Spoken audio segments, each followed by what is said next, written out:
Yeah, welcome. So we are discussing the various CPU scheduling algorithms. In the last class, we have discussed the priority scheduling algorithm. Today we'll be moving on to the next CPU scheduling algorithm, which is called as round robin scheduling algorithm. So basically this algorithm, how it works in the sense, it assumes that the ready queue as a circular queue. It considers the ready queue as a circular queue. So So that is a ready queue is considered as a circular queue, but still it has a beginning and a end. Maybe you may say this as the start of the queue. If this is the start, then this point will be the end of the queue. And and the round robin scheduling algorithm, what it does in the sense, so the ready queue contains like this. Okay, it can hold certain number of processes or jobs. Okay, so and it is a circular queue. So the algorithm, the scheduler, what it does in the sense, it will pick up the uh, job which is at the starting end of the queue. It will pick up the job which is at the starting end of the queue, and that job will be assigned to the CPU, and that job will be assigned to the CPU, and CPU will execute this job for some quantum of time, for some quantum of time. So the time quantum will be specified. Okay, so we call the time quantum as q. We call the time quantum as q. The value of q may vary from 10 milliseconds to, typically, I'm saying there is no hard and fast rule. Typically, q ranges from 10 millisecond to 100 millisecond. Okay, or it depends. So it means that if a process gets the CPU, it will execute for that much millisecond. Okay, let us assume 50 milliseconds. In our case, let us assume Q as 50 milliseconds. So what happens in the sense, whenever a process gets the CPU, it will use the CPU only for 50 milliseconds. Before that 50 millisecond, if the process itself terminated, then it will uh, give up the CPU. Okay, it will release the CPU, and again the operating system will go back to the queue and identify the next job which is at the start of the queue, and it will take and it will start processing. Okay, this is the case if the process terminates before the time quantum expires. Okay, but assume that a process is not terminated until this 50 milliseconds of time. So it is still using the CPU, but the time quantum 50 millisecond is over. Once this 50 milliseconds time quantum is over, a timer interrupt will be triggered. A timer interrupt will be triggered, that stating that the time quantum for this process is already completed. So 50 milliseconds is over. So immediately once that 50 milliseconds over, the operating system will take up this process, and it will keep it in the end of the queue, and it will keep it in the end of the ready queue. So this is the ready queue. We are assuming we are considering it as a circular queue. Okay, so this is how this algorithm works. That is, every process will get an equal amount of time quantum to use the CPU. Before the time quantum expires, if the process completes, uh, then obviously it will release the CPU, and it will go out of the system. If the time quantum does not expire by that time, then a timer interrupt will be triggered, and the operating system will preempt that particular job.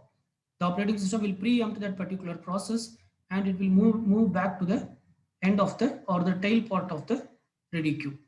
So like this, the the scheduler continues until all process completes its job. Okay. So basically here every process will get an equal amount of CPU time, and that time we call it as time quantum. Okay. Every process will get an equal amount of CPU time, and that is called as time quantum. And typically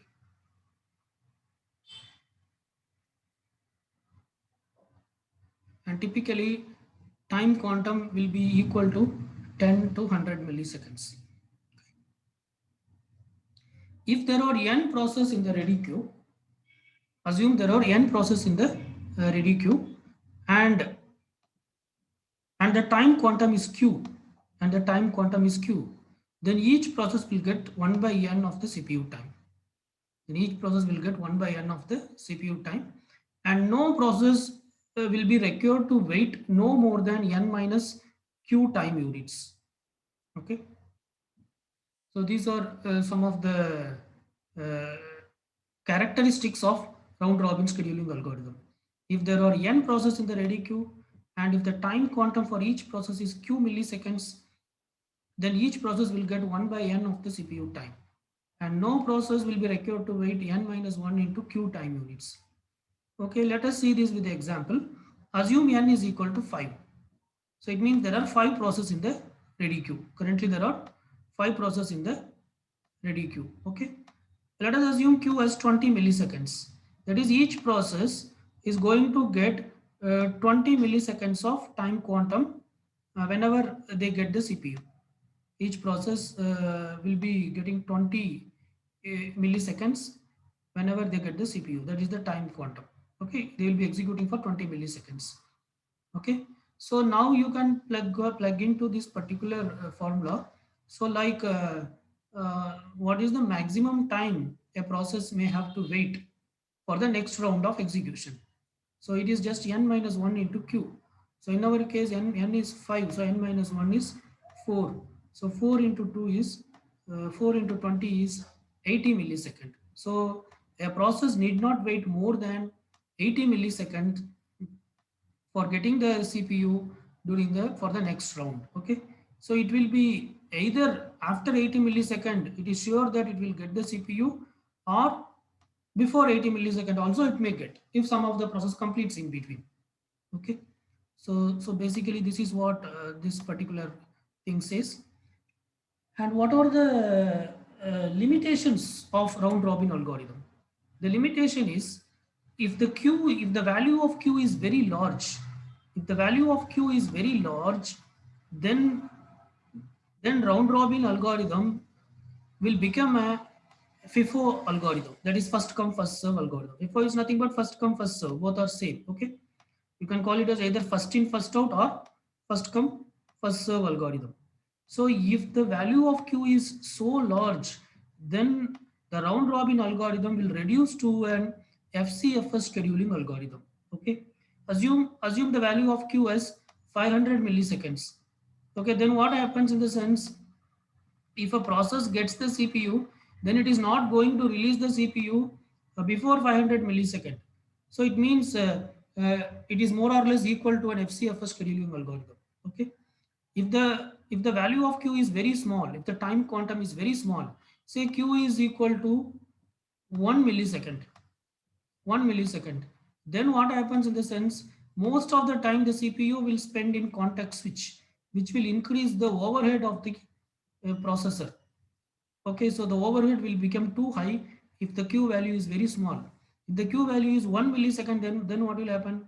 CPU will execute a process for 1 millisecond, again it will context switch, it will take the next job, it will execute that for 1 millisecond, again it will context switch. In that case, probably the time it spends on the context switch will become more than the actual processing time or the execution time. Okay, so these are some of the limitations of round robin algorithm.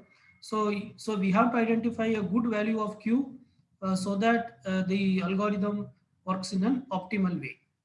Okay, so now it is good to make some comparison. So if you see FCFS algorithm, FCFS is a non-preemptive scheduling algorithm. That is, if it gets the CPU, it won't leave until it terminates or get into wait state. I mean IO wait. But if you see the round robin algorithm is a round robin algorithm is a preemptive algorithm. Round robin algorithm is an The round robin algorithm is a preemptive scheduling algorithm. So whatever we are discussing in today's session, round robin algorithm, it is a preemptive scheduling algorithm. That is, FCFS works only in non-preemptive fashion, and round robin works only in preemptive fashion. Okay. So what you can say in the sense, round robin can be called as a preemptive version of FCFS. Round robin can be called as the preemptive version of FCFS. That is, FCFS also always takes the first job from the queue and it executes, follows the order. Okay. Round robin also follows the same order. But the only difference is FCFS is a non-preemptive algorithm and round robin is a preemptive scheduling algorithm. So we can define round robin algorithm in this way also. That is, and round robin algorithm is a preemptive version of FCFS scheduling algorithm. Whereas if you take the other two algorithms, shortest job first and priority scheduling algorithms, those two algorithms can work in both ways, in both modes. Either they can work in preemptive mode and also they can work in non-preemptive mode. Okay. So these are some of the things which you should know. Okay, fine. Now let us understand how the round robin algorithm works with an example. So let us assume there are three processes in the ready queue, P1, P2, P3 in this order. P1 at first, then P2 and then P3. And this is the CPU burst required by each of the process. P1 needs 24 milliseconds, P2 needs 3 milliseconds, and P3 needs 3 milliseconds. And the time quantum Q value is 4. That is, each process will execute for 4 milliseconds of time once they get the CPU. After the 4 millisecond is expired, then a timer interrupt will be triggered and the operating system will preempt that process and it will bring a new process. So this is the scenario. So considering this scenario, let us try to calculate the average waiting time and average turnaround time for this particular list of processes. Okay. So we are using round robin algorithm. So time is not given. So it means we have to assume that all process comes at time 0. All process arrived at time 0 and it arrived in this order. So first P1. So first P1 is in the ready queue. So the scheduler or the dispatcher will first pick the job P1 and P1 will be given to the processor and P1 will execute for Q quantum of time. Here the value of Q is 4. Okay. So in our case, the value of Q is 4 milliseconds. So P1 is going to execute for 4 milliseconds, 0 to 4 millisecond, it will execute. Okay. After that, operating system will preempt. So the remaining time left over for P1 is 20 milliseconds. It has to execute for 20 more milliseconds. Okay.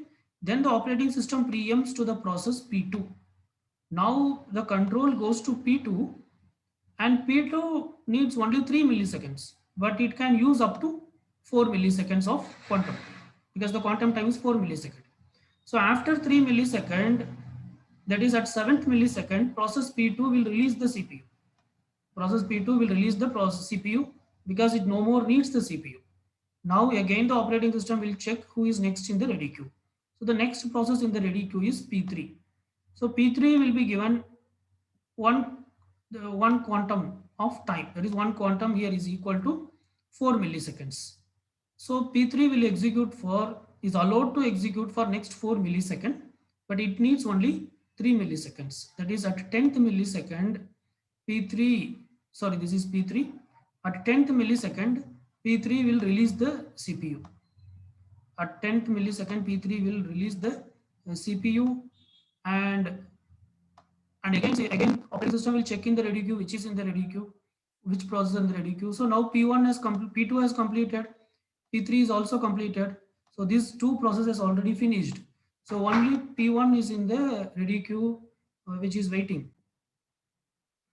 So only P1 is in the ready queue. So P1, so now the operating system will assign P1 to the CPU. So P1 will execute for next 4 millisecond, that is up to 14th millisecond Again, operating system will check, is there any other process in the ready queue? No. So again P1 will continue. P1 will continue. So after 14 millisecond, it needs, after 14 millisecond, it has remaining 16 milliseconds. Okay. So again, it will continue up to 14 plus 4, 18 millisecond. So after 16 millisecond, the remaining time left over is 12 millisecond. Okay, then again it will continue up to 22 millisecond. Okay, P1 will continue up to 22 millisecond, but as there is no more process in the ready queue, P1 will keep continuing. P1 will keep continuing. So 22. So that is after 22 millisecond, the leftover is 8 millisecond. Okay. So again it will continue up to 26 millisecond. Okay, so after 26 milli, sorry, after 14 millisecond, the leftover is 16 millisecond. After 18 millisecond, the leftover is 12 millisecond. After 22 millisecond, the leftover is 8 millisecond. After 26 millisecond, the leftover is 4 millisecond. Okay, so next to one more slot it will take. So again, as there is no more process, again P1 will continue and it will complete at 30th millisecond. Okay, so here you can see 14 to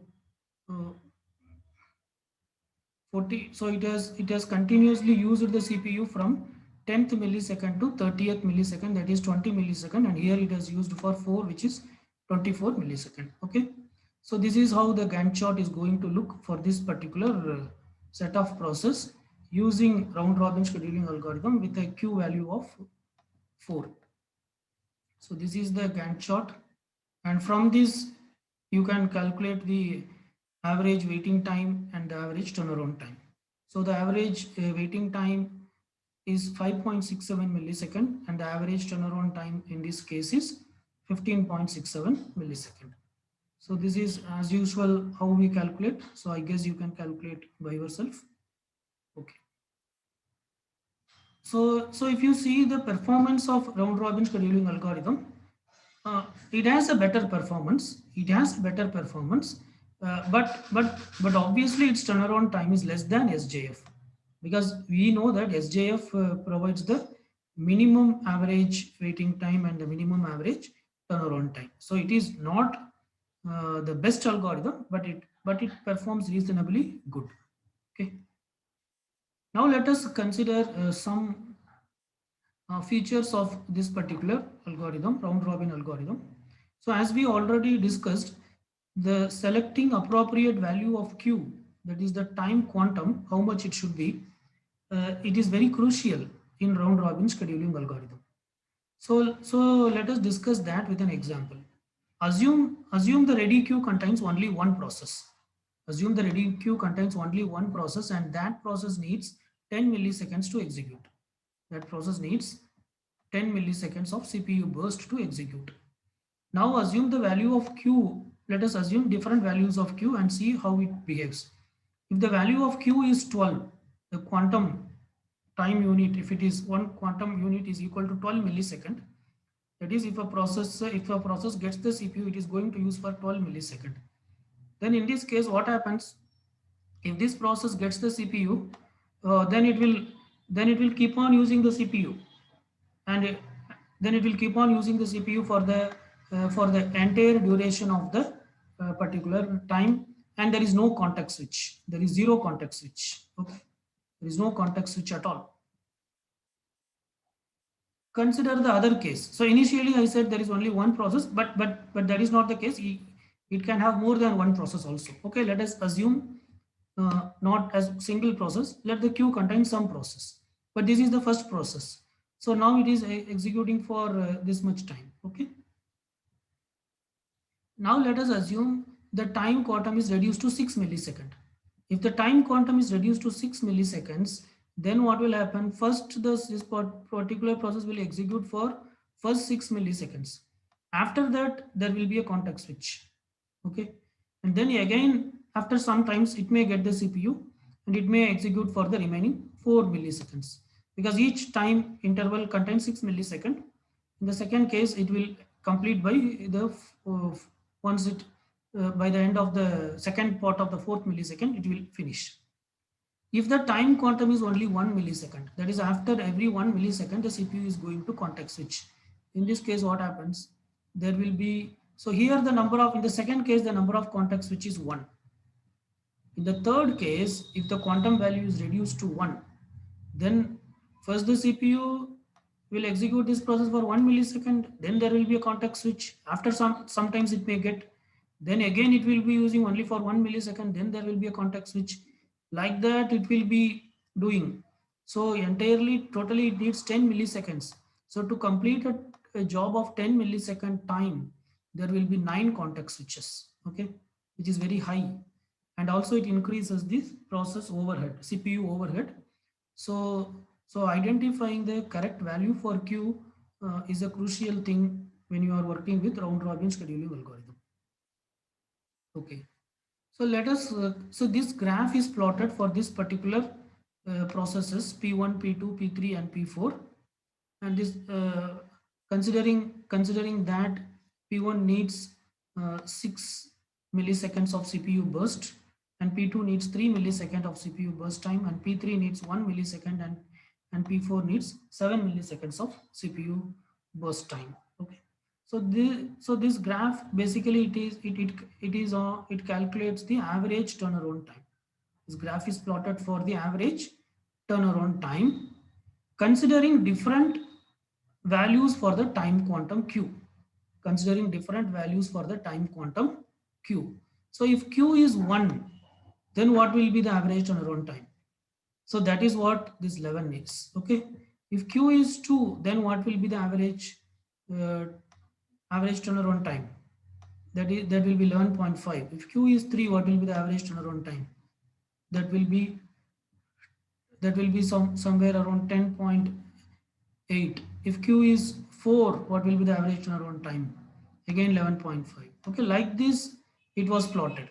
So for different values of q for this particular process with this particular time slice of CPU, this graph was plotted. Okay, let us assume for one case, let us discuss. Let us assume q is 1. Let us assume the value of q is 1. Okay, that is the CPU is going to context switch after every 1 millisecond. After every 1 millisecond, the CPU is going to context switch. So if you draw a Gantt chart for this, really it is going to be little big. Okay, but let us try to draw that. So this is the order of the process. First there is P1, then P2, then P3, then P4, and each will get only 1 millisecond. So in the first round at 0th millisecond, P1 will get 1 millisecond. Okay. Then P2 will get 1 millisecond. Then P3 will get 1 millisecond. Then P4 will get 1 millisecond. Okay. So after one round, what happens? So this is one round. One round has completed. Let me mark this. So this is one round. One round has completed. So the first round has completed at 4th millisecond. So now the remaining time for each of the processes, for process 6 it will be 5, for this it will be 2, process 3 has finished. Process 3 needs only 1 millisecond, so it already completed. Process 4 has 6 milliseconds. So in the second round we have only 3 processes, P1, P2 and P4. So in the second round, first there will be P1 and then there will be P2 and then there will be P4. So this is round 2. This is round 2. Okay. So in the round 2, we have only 3 processes, P1, P2 and P4 because P3 has already finished. So round 2 completed at what time? 5, 6, at 7th millisecond, round 2 has completed. So after round 2, if you see what will be the values of all these things, it will be After round 2, P1 will have 4 milliseconds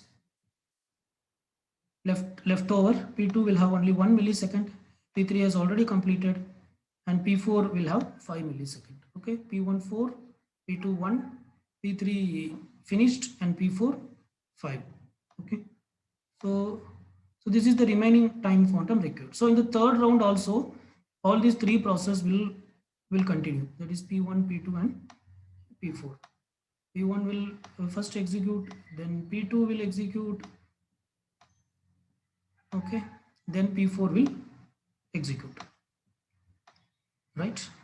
So P1, that is 8, 9, and 10. So the third round will complete at 10th millisecond. This is round 3. This is round 3. So round 3 goes up to 10th millisecond. After round 3, what happens? The remaining time will be for process 1, 3 millisecond. Process 2 has already finished. Process 3 has already finished. And process 5, the remaining time will be 4 milliseconds. Okay. So now in the fourth round, there will be only two processes. What are they? P1 and P4. P1 and P4, only these two processes will be there. So P1 will execute for 1 millisecond, and then P2 will execute for 1 millisecond. So that is the fourth round will complete at 12th millisecond. Okay, so this is the next round, which is fourth round, which completes at 12th millisecond. So after this, what happens? P1 is 2 and P4 is 3. P1 is 2 and P4 is 3. Okay, so after 4th millisecond, P1 needs 2 more cycles and P4 needs 3 more cycles. Okay, so again now P1 will execute for 1 millisecond, and P2 will execute for 1 more millisecond. Okay, that is P1 will complete at 13th millisecond, and P4 will release the processor at 14th millisecond. So this is at 5th round. This is at 5th round.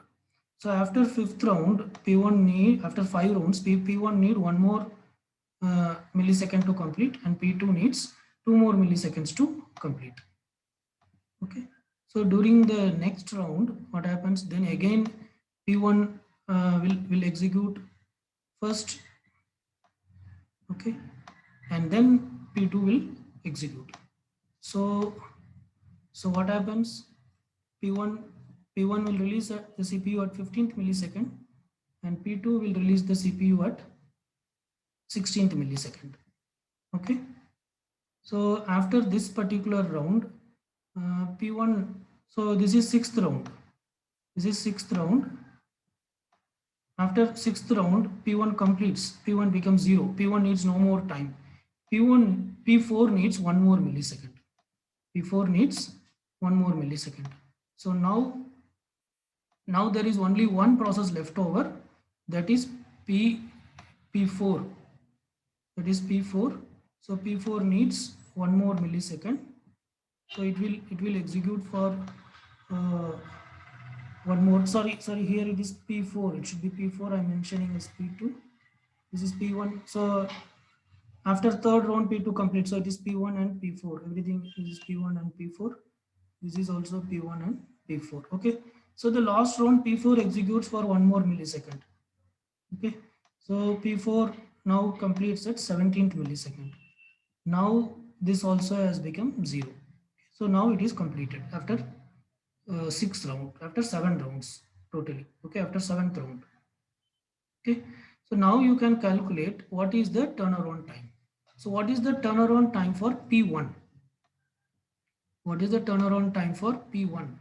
So if you see, P1 completes at 15th millisecond. So here the arrival time for all jobs is 0 millisecond. So it is completion time minus arrival time. So 15 minus 0 is 15. So the turnaround time for P1 is 15. And what is the turnaround time for P2? P2 completes at P2 completes in the third cycle somewhere here. So its completion time is 9. So 9 minus 0 is 9. Okay, and P3, what's the turnaround time for P3? P3 has finished in the first round itself. That is at third millisecond it finished. So its turnaround time is 3 minus 0, 3. And P4 is the one which finished at last. Okay, so P4 completes at 17th millisecond. So its turnaround time is 17 minus 0, that is 17. Okay, now add all these things and divide it by 3. So when you do that, what you get is, if you add all these values, that is 15 plus 9 plus 3 plus 17, which is 44. Okay, so 44 divided by number of process. So number of process is 4. So 45 by 4 is the value, what you get is what is 11. So that is how you got this particular value 11. So 11 will be the turnaround time if the value of Q is 1. Like that, you should calculate what will be the turnaround time if Q is 2, and what will be the turnaround time if Q is 3, 4, 5, 6, and 7. Okay. So that I leave it as a homework which you try to do and revert back. Okay. So from this, what we can understand in the sense, here there are so many context switches. So the Q value should not be too high and also it should not be too low. So generally it is suggested that the Q value should be such a way that 80% of the CPU burst should be shorter than the Q value. 80% of the CPU burst should be shorter than the Q value. That is, if you have n number of jobs in the ready queue, out of that n, 80% of the jobs should have a shorter CPU burst time than the value of the queue. So that is what this particular thing suggests. Okay. So this is a homework which I want you to do. Calculate the turnaround time for the table of process in the previous slide, assuming time quantum as 1 millisecond, 2, 3, 4, 5, 6, and 7, and verify with the graph. Already 1 millisecond we have done. So you can do start with 2, 3, 4, 5, 6, and 7th millisecond. Okay. Yeah, so we'll stop here. So what we have discussed is round robin scheduling algorithm, which is a preemptive scheduling algorithm where every process will get an equal time quantum, and once the time quantum expires, the CPU will context switch to the next process. Here the queue is assumed to be a circular queue, and it provides better uh, average turnaround time and average waiting time, but it will not provide an solution which is better than SJF, but compared to other algorithms, it performs quite well. And choosing the value of Q is very crucial in this algorithm, where Q represents the time quantum. Thank you.